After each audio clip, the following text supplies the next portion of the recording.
मुसलमान कोई जाति नहीं है, यहूदी सिख ईसाई कोई जाति नहीं है, ये सब विचारधारा है। क्या हर इंसान दूसरे जन्म में हिंदू परिवार में जन्म लेता है और क्या हर मुसलमान दूसरे जन्म में मुसलमान परिवार में जन्म लेता है? ये सवाल है एक महिला का पंडित अनैताचार्य से, जिसके जवाब में पंडित महाराज कहते हैं कि मुस्लिम ईसाई ये जाति नहीं, एक विचार है।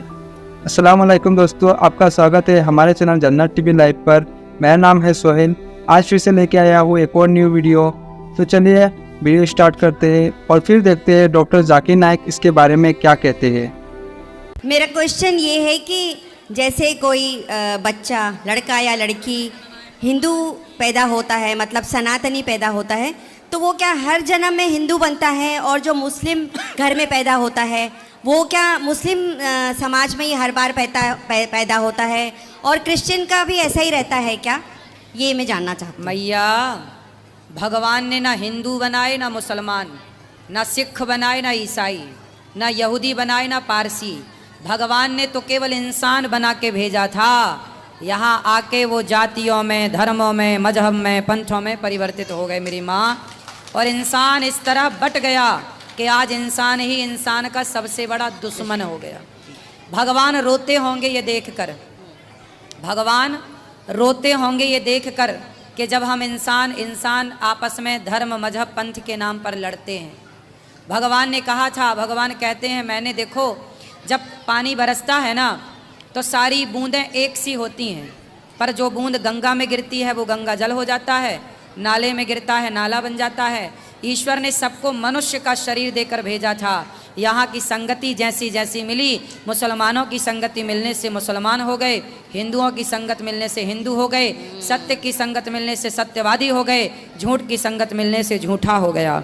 मेरी माँ, भगवान से यही प्रार्थना करो कि हमें अगले जन्म में जहाँ भी भेजें एक अच्छा मनुष्य बनाकर, समाज की सेवा करने वाला बनाकर भेजें। हम किसी से नफरत ना करें, हम किसी से घृणा ना करें, हम सपने में भी किसी का बुरा, हम मुसलमान का भी बुरा क्यों करें और ईसाई और यहूदी का भी बुरा क्यों करें और हिंदू का, हम सनातनी, हम तो चींटी का भी बुरा नहीं करते, हम तो गाय का बकरे का भी बुरा नहीं करते। भगवान से यही प्रार्थना करूं कि हे प्रभु, अगले जन्म में ऐसी जगह जन्म देना कि जहां हम सबको भगवान माने, हम किसी से घृणा नफरत ना करें, सबके प्रति प्रेम बरसाएं। सब सर्वे भवन्तु सुखिनः सर्वे सन्तु निरामया। ये विचारधारा इस धरती की सबसे उत्तम विचारधारा। हिंदू कोई जाति नहीं है, मुसलमान कोई जाति नहीं है, यहूदी सिख ईसाई कोई जाति नहीं है, ये सब विचारधारा है। हिंदू एक विचारधारा है। मेरी विचारधारा है कि मैं सबको भगवान मानूं। जो सबको ईश्वर मानता है, जो सबके प्रति दया रखता है, वो हिंदू है। जो कण कण में ईश्वर को देखे, जो सब में ईश्वर को देखे, वो हिंदू है। और जो केवल एक अल्लाह में ईश्वर को देखे, वो मुसलमान है। तो वो विचारधारा मुसलमान की मुसलमान बनाती है, हिंदू की विचारधारा हिंदू को हिंदू बनाती है। जब सबकी विचारधारा एक कागज़ में लिखी जाएगी तो पता लगाया जाएगा कि अब श्रेष्ठ विचारधारा किसकी है। तो श्रेष्ठ विचारधारा उसी की है जो कण कण में परमात्मा को देखता है, जो छोटे बड़े में ईश्वर को देखता है, वही श्रेष्ठ, और वो है सनातनी जी। अस्सलाम वालेकुम सर, मेरा नाम रावल राम है और मैं आपसे सवाल करना चाहता हूँ कि हमारा मज़हब गलत नहीं है, उसमें गलतियाँ हम लोग करते हैं। जना हराम है हमारे मज़हब में, शराब नोशी हराम है, जना हराम है, मतलब कि जैसे भी गलत काम सारे गलत है, उसमें भी लिखे हुए हैं, और यही इस्लाम में भी हैं। ये दोनों जो है ना, मतलब कि कॉमन है इनमें। तो अच्छी बातें दोनों तरफ हैं, और सिर्फ इस बुनियाद पर हमें दोज़ख में डाल दिया जाएगा कि हम सिर्फ कलमा नहीं पढ़ते। अदरवाइज़ हम लोगों में भी वही चीज़ें हैं, सिर्फ इबादत का तरीका और है। बाकी बस इस सवाल करना चाहिए। भाई साहब, आपका नाम क्या है?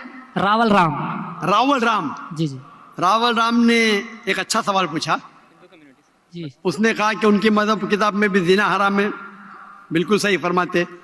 उनकी मज़हब में लिखा हुआ है कि शराब हराम है, बिल्कुल सही फरमाते।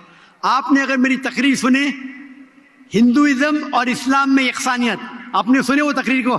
जी जी।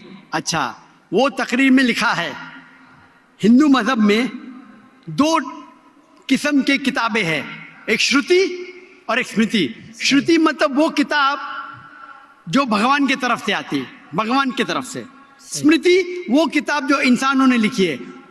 श्रुति में आता है वेद एंड उपनिषद, स्मृति में आता है महाभारत, रामायण, भगवत गीता, मनुस्मृति एटसेट्रा। आप अगर पढ़ेंगे आपके छंदोग्य उपनिषद जो श्रुति है, छंदोग्य उपनिषद चैप्टर नंबर 6 सेक्शन नंबर 2 श्लोक नंबर 1, नाकस्य कसिज, भगवान एक ही है, दूसरा नहीं है। बिल्कुल सही, भगवान एक है, दूसरा नहीं है। बिल्कुल आपके किताब में लिखा है श्वेताश्वेतर उपनिषद चैप्टर नंबर 6 श्लोक नंबर 9, नाकस्य कसिच जनिता न पतिपा, नाकस्य कसिच जनिता न चतिपा, मतलब उस भगवान के कोई वालिदैन नहीं है, ना माँ है ना बाप है ना बच्चे है। सही, लिखा है श्वेताश्वेतर उपनिषद में चैप्टर नंबर 4 श्लोक नंबर 19, न तस्य प्रतिमा अस्ति, प्रतिमा के मानी होती है संस्कृत में अक्स, picture, photo, statue, idol, painting. ना तस्य प्रतिमा अस्ति, उस भगवान की कोई अक्स नहीं, कोई पेंटिंग नहीं, कोई पिक्चर नहीं, कोई फोटो नहीं, कोई स्टैच्यू नहीं, कोई स्कल्पचर नहीं।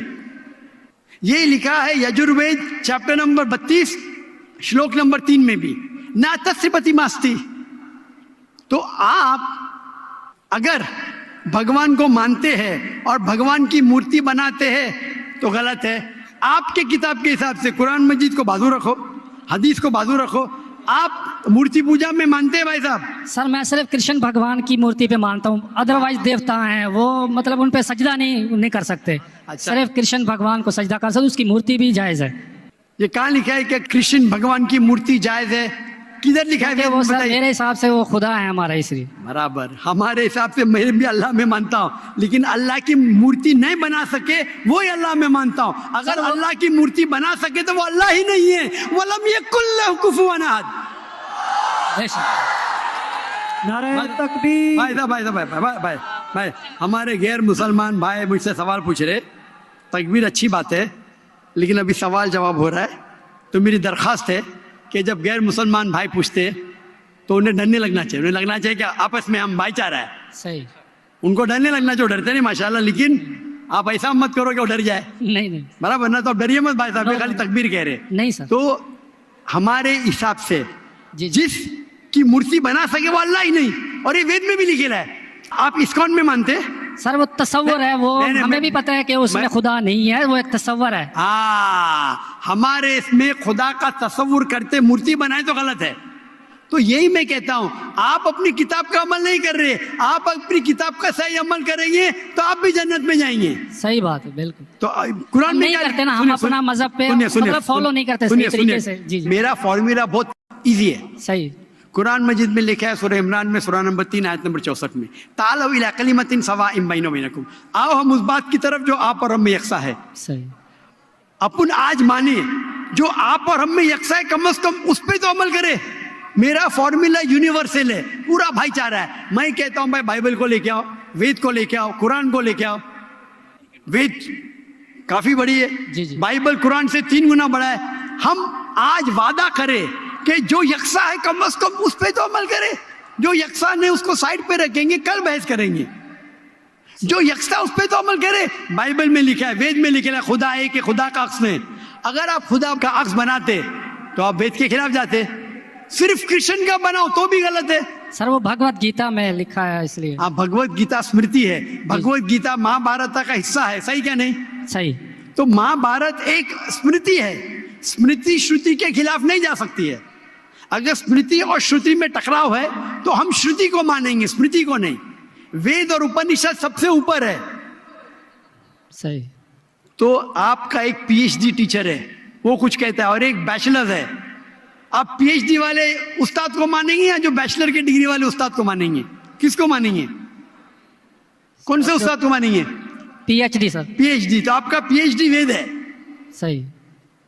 तो अगर आप मूर्ति पूजा छोड़ देंगे और आपके किताब में लिखा हुआ है, आपके किताब में लिखा है कि आखिरी पैगंबर आने वाले हैं, और आप वेद पढ़ेंगे और पुराना पढ़ेंगे, उसके अंदर कई जगह पे लिखा है कि आखिरी पैगंबर मोहम्मद सल्लल्लाहु अलैहि वसल्लम है।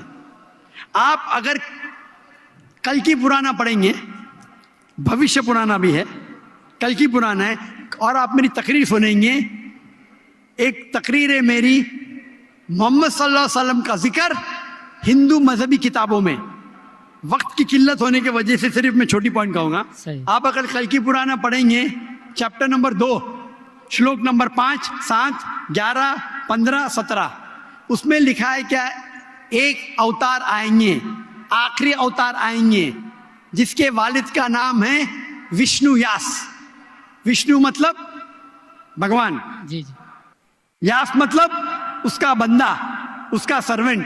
अरबी में तर्जुमा करेंगे तो अब्दुल्ला होता है। आखिरी पैगंबर आएंगे जिसका वालिद के नाम अब्दुल्ला है, उसके माँ का नाम है सुमति। सुमति संस्कृत में मतलब अमन, शांति। अरबी में कहेंगे आमिना।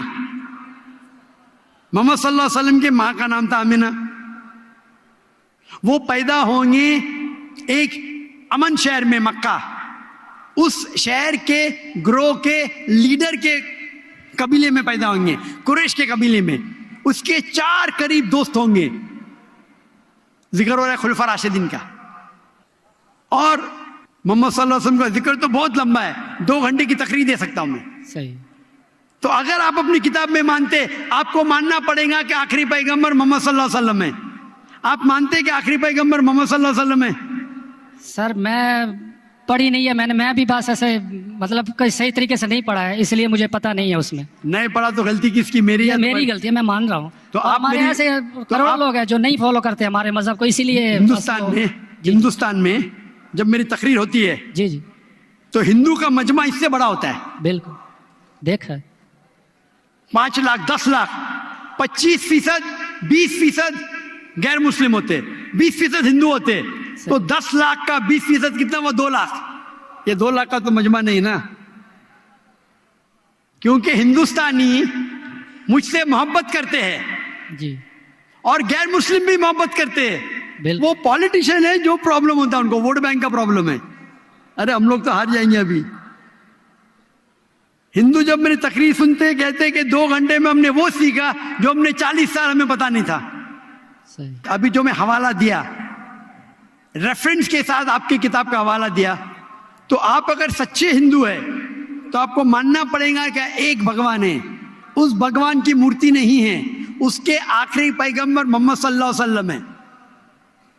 तो आप अपनी किताब पे अमल करेंगे, जी करूँगा। और जो चीज यकसा है कम से कम उस पर तो अमल करो। जो टकराव है वो बाद में, मैं जानता हूं, मैंने तकरीर की है, इसमें लिखा है कि हिंदू मजहबी किताब में लिखेला शराब पीना हराम है, कुरान में लिखेला है। सही। आपकी मजहबी किताब में यह भी लिखा है कि सुअर का गोश्त खाना हराम है।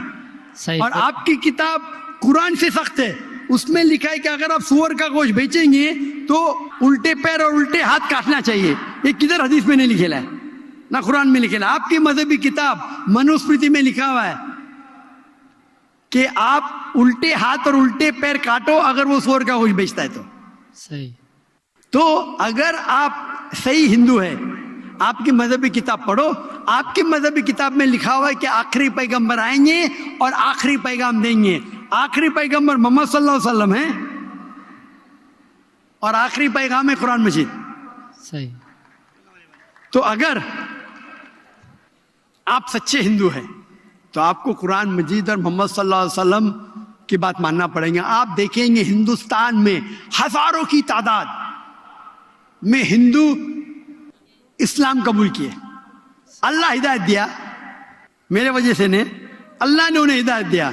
क्या मेरे तकरीर के बाद कई लोग, चाहे मजमे में चाहे घर पे, अल्लाह उन्हें हिदायत दे रहा है। मैं आपसे पूछना चाहता हूं, आप मानते हैं कि अल्लाह के आखिरी नबी मोहम्मद सल्लल्लाहु अलैहि वसल्लम है? सर मैंने अभी देखना है, जाकर पढ़नी है किताब, तो अगर उसमें है तो ठीक है, सही बात है। तो मेरी आपसे दरखास्त है कि आप मेरा वीडियो का सेट जी हिंदुइज्म और इस्लाम में यकसानियत देखिए, जी। और उसको देखने के बाद अगर कोई सवाल है तो मुझसे पूछिए। अगर आपको यकीन आता है तो हक है, तो मैं आपको दावत देता हूं कि हक का पैगाम को एक्सेप्ट करो और इंशाअल्लाह ये आपके लिए राह नजात बनेंगे। दोस्तों, आपने देखा इस वीडियो में डॉक्टर जाकिर नायक से एक हिंदू शख्स सवाल पूछता है कि हिंदू धर्म में भी शराब जीना को आराम कहा गया है। तो इस बात पे हमें जहन्नम में डाल दिया जाएगा क्योंकि हम कलिमा नहीं पढ़ते और हमारी इबादत का तरीका अलग है।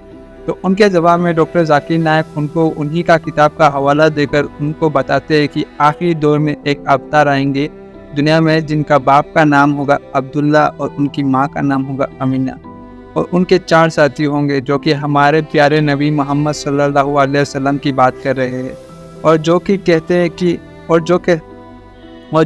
कि एक ही रब की इबादत करने के लिए।